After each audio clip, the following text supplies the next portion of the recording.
ખૂબ જ સરસ રજૂઆત ફેનિલભાઈ.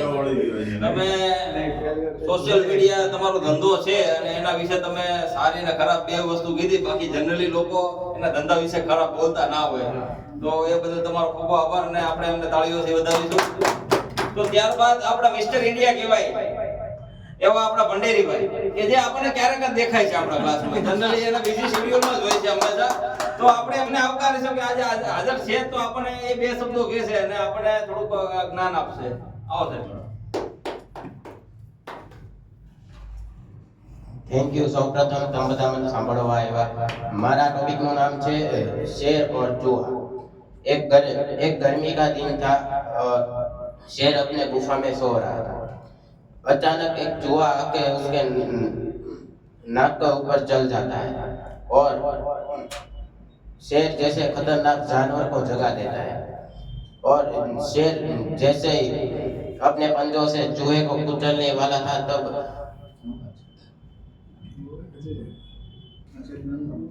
चूहे ने जीवन की भीख मांगकर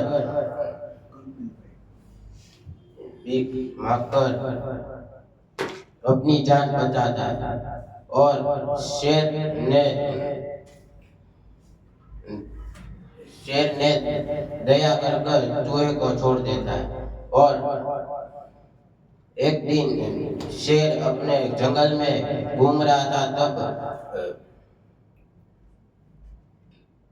शिकारी के जाल में फंस जाता है और इतनी बुरी तरह फंसा था कि वह हिल भी नहीं पा रहा था और जमीन पर बैठकर दहाड़ने लगता है.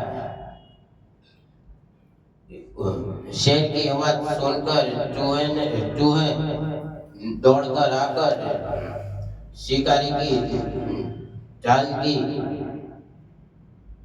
छोटे छोटे टुकड़े कर देता है और शेर को बाहर निकालता है. इस टॉपिक में से ये सीखना मिलता है कि हर चीज की अपनी कीमत होती है. Thank you.